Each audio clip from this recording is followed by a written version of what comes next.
Estação Entrevista. A entrevista de hoje, conforme anunciamos, é com João Passos, presidente do Conselho Municipal dos Direitos da Criança e do Adolescente, aqui de Balneário Camboriú. Obrigado, João, pela presença aqui, por aceitar o nosso convite. Nosso assunto é a eleição, né, dos conselheiros tutelares aqui em Balneário, que acontece no próximo dia 4. Eu queria que você falasse um pouco mais sobre esta eleição, que este ano, pela primeira vez, é nacional, em todo o país. Em todo o país, no mesmo dia, nós tínhamos um problema que as eleições aconteciam em datas diferentes, anos diferentes, até um elegia no ano e tal. Então, foi unificada agora a data para todo o Brasil, é dia 4 de outubro. Ela é uma eleição que quem define a escolha é o eleitor de Balneário Camboriú, devidamente cadastrado na Justiça Eleitoral até o dia 4 de agosto, então 60 dias antes da eleição. É uma eleição, nós vamos estar fazendo lá na Univale, é um único ponto de votação, então não importa onde você vote na cidade, se vota no Médici, se vota no Santas, aonde você vota, o eleitor todo vai para a Univale e nós vamos estar fazendo lá então a escolha dos 5 conselheiros tutelar, né, que vão aí trabalhar por 4 anos aí em defesa dos direitos da criança e do adolescente. Né? Como é que foi esse processo, João, até chegar aí, né, no momento agora estamos com 46 candidatos. 46, mas no início eram mais de 200? 232 candidatos se inscreveram. Nós fizemos algo que não é todo o país que faz, algumas cidades fazem e tal, mas nós fizemos um processo seletivo, um processo eleitoral, em que ele culmina finalizando com a eleição, com a escolha do eleitor, né? Mas o processo todo passou por qualificação e nós fizemos uma prova de conhecimento do ECA, que é o Estatuto da Criança e do Adolescente. Quem aplicou essa prova foi a FURB, e esta prova ele tinha que ter um conhecimento de 70%, tinha que ter 70% de acerto nesta prova. Numa segunda etapa, nós fizemos um teste psicológico. Nós precisávamos ter certeza de que o conselheiro tutelar é uma pessoa em condições psicológicas de atender a comunidade. E a terceira etapa, então, era justamente a investigação social, onde nós sabíamos se a pessoa estava dentro do perfil que a legislação pede para um conselheiro tutelar. Documentação, formação por área, se reside ou não em Balneário Camboriú no tempo determinado, se não tem nenhuma passagem pela polícia, nenhum processo transitado em julgado, e também se tem idoneidade moral, que é um pouco diferente da pessoa ter tido uma condenação. Então, vencida essas 3 primeiras etapas, nós sobrou dos 232, 46 candidatos que agora estão aptos para a comunidade votar e fazer a sua escolha. Essa diferença, assim, que você citou antes, até falávamos fora do ar, do cara que não tem passagens pela polícia, né, e sobre a idoneidade dele, né? Qual que é a diferença na análise? Um sujeito, por exemplo, que cometeu, vamos dar aqui um exemplo simples, que cometeu violência contra a criança. Esta violência contra a criança, ela é de conhecimento de toda a comunidade, e ele respondeu na delegacia, ele teve um BO contra ele na delegacia. No entanto, ele tem aí 2, 3 BOs na delegacia, mas, no entanto, esse boletim de ocorrência ainda não se transitou em julgado. Ou seja, ele não foi para a justiça, não foi condenado ainda. A análise que você faz é se este comportamento dele naquele momento condiz com o comportamento de um representante do Conselho Tutelar, se ele tem idoneidade moral.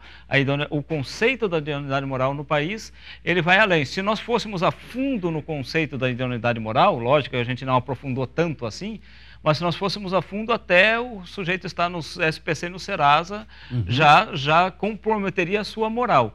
Então, este é o conceito que a gente aplicou. E nós tivemos, ao longo desse processo, então, iniciamos com 232, apenas 46 chegaram ao final desse processo, o que demonstra que nós conseguimos, com esse processo, uma redução qualitativa para aqueles que estão hoje concorrendo. Acreditamos que os que estão concorrendo são, dentre os 232, os melhores preparados para estar exercendo a função de conselheiro tutelar em Balneário Camboriú. Como é que vai funcionar no dia 4? Então, no processo de votação, né, que vai ser na Univale, que você divulgou, Univale, das 8 às 5. Das 8 às 5, e a comunidade vai escolher, além de conselheiros, outros profissionais, inclusive, que farão parte, né? Não, na verdade, o nosso conselho em Balneário é um outro diferencial que também não é toda a cidade que tem. Nós fazemos a escolha de 5 conselheiros tutelares, 3 deles por área. Eles são conselheiros, mas por área. Um bacharel em Direito, uma psicóloga ou psicólogo, um assistente social. Então, e 2 membros da comunidade. Esta é a formação do nosso Conselho Tutelar aqui em Balneário Camboriú. Então, o eleitor que for lá no dia, ele vai ter direito a 5 votos. Ele vai ter direito a 5 votos. Ele vai votar no bacharel em Direito, vai votar no membro da comunidade, 2 vezes no membro da comunidade, vai votar no psicólogo e vai votar no assistente social. Então, ele vota em 5 pessoas. Ele pode escolher 5 conselheiros tutelar, desde que seja por área, né? A cédula vai estar bem especificada, quantos votos ele tem direito. Exato, eu ia perguntar, né? Vai ter tudo especificadinho, direitinho, né? O fulano é bacharel em Direito, o cicrano é psicólogo, enfim. Isso mesmo. Antes do final do programa ainda, até foi uma falha minha, eu deveria já no início ter passado para vocês. Eu vou passar um modelo da cédula que ficou pronto hoje de manhã. Aí você a gente já consegue, através do modelo da cédula, identificar. Nós separamos a cédula por cor, então a cédula vai ter 4 cores diferentes, por ordem alfabética. Então você vai votar em ordem alfabética de cargos e ordem alfabética de pessoas. Então vai ser muito simples votar. Na cédula vai estar dizendo, você pode escolher assinalar nessa área. Na área que você pode assinalar 2, vai estar escrito, você pode assinalar até 2 conselheiros aqui. Escolheu 5, é o que vai compor o Conselho Tutelar, né? Das pessoas que se colocaram à disposição para estarem concorrendo, fazem campanha naturalmente, né? Campanha eleitoral. Campanha eleitoral, no bairro, nas ruas, nos eventos. Isso, campanha eleitoral. Nós fizemos algumas normativas, a campanha ela pode quase tudo que pode numa campanha normal, né? Ela pode panfletos, ela pode adesivos, a pessoa pode pedir o voto de forma individual. Ela só não vai ter propaganda gratuita de rádio e TV, e também não vai poder a utilização de sons e cabos eleitorais e tal. Então, uma campanha mais da pessoa mesmo, né? Mas é campanha eleitoral mesmo, é pedir o voto e convencer a comunidade de que ele é o mais capacitado. A parte nossa do Conselho de Direitos, para que a nossa comunidade entenda, o Conselho de Direitos é responsável pelas eleições do Conselho Tutelar e por toda a política pública que envolve a criança e o adolescente em Balneário Camboriú. Nós somos voluntários. Lá no Conselho de Direito nós somos voluntários. Somos em 16 voluntários que compõem o Conselho de Direito.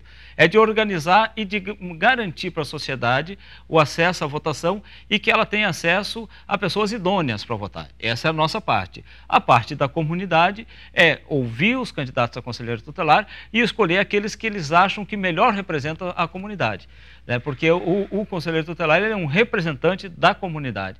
Ele é, depois dos cargos políticos, como vereador, prefeito, o único cargo eletivo que nós temos no Brasil realmente, né? Remunerado, né? Remunerado. Balneário Camboriú, para que a nossa comunidade saiba, a gente não pode também fazer nada deixar as notícias pela metade. Balneário Camboriú, recentemente nós tivemos o Conselho de Direito, tivemos 2 representantes nossos numa reunião em Brasília para discutir as questões de Conselho Tutelar e tal, e Balneário Camboriú tem a 2ª maior remuneração de conselheiro tutelar do Brasil, dados da Presidência da República. A primeira é Itajaí. O segundo é Balneário Camboriú do Brasil. Então tem uma boa remuneração, não é uma remuneração ruim e a comunidade paga bem para que ele bem represente a comunidade. Esta é a verdade, né? Tem que trabalhar mesmo, né? Tem que direitinho aí para os nossos jovens, crianças e adolescentes. Quem, depois da eleição, assume quando? Dia 10 de janeiro, antes do dia 10 de janeiro, o Conselho de Direitos vai preparar o Conselho Tutelar novo para assumir. Nós vamos dar um curso de formação, vai ser uma semana de curso, 40 horas de curso, em que ele vai passar por mais uma formação para saber como atuar como conselheiro e tal. Então nós vamos, quando assumir no dia 10, vai estar preparado para ser conselheiro tutelar. Obrigado, João Passos. Qualquer coisa estamos à disposição, até mesmo, né, porque temos ainda uma semana e meia ainda antecedendo as eleições. Caso você queira nos trazer alguma informação nova e depois nos repasse a cédula aí para a gente estar divulgando. Imediatamente em seguida já vou deixar a cédula para que a comunidade já conheça o modelo, como funciona. Muito obrigado. Obrigado pela gentileza. Obrigado pela entrevista. Presidente do Conselho Municipal dos Direitos da Criança e do Adolescente, aqui de Balneário Camboriú. Estação Entrevista.